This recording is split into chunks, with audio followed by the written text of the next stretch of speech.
ভাতারটা যে কোথায় গেল কে জানে, এখনো আসছে না। ওর বেলা আজকে ফুলসজ্জা, গাড়ি কোনো হুঁশ আছে? বোকাচোদা কি ভাতার কে জানে বিয়ে করলাম। এদিকে যে আমার বাকুলি সুসুরি দিচ্ছে এবার রোটির জন্য, কি করবো এখন? এখনো তো আসছে না বোকাচোদা ভাতা। ও আমার ভাতা, আসো তাড়াতাড়ি, আমার বাকুলি রোচ্ছে টেকা।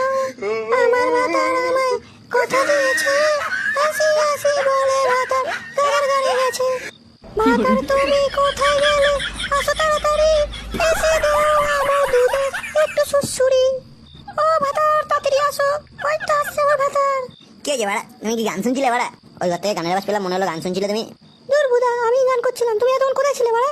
আজ না তোমার ফুলসজ্জা, তোমার গাড়ি কোনো হুঁশ নেই? হ্যাঁ বাড়া, গাড়ি হুঁশ আছে বলেই তো একটু কাজ করছিলাম, ফুলসজ্জা বলে কথা। কি এমন কাজ করছিলে বা শুনি? আরে ফুলসজ্জা না, তাই একটু রডে জাপানি তেল মাখিয়ে রডটাকে ধার দিচ্ছিলাম, গাচাং গাচাং করে ঢোকাতে হবে তো। এ বাবা, কেন গো তোমার রড তাড়াই না? তুমি যে জাপানি চাল মারছিলে সেদিন তো বেশ ভালোই খেললে, আজকে আবার জাপানি চাল মারতে গেলে কেন? ও বাড়া তুমি বুঝবে না অত কিছু, ছাড়ো বাদ দাও। সে তো বাদ দিলাম, কিন্তু এদিকে যে আমার বাকুলি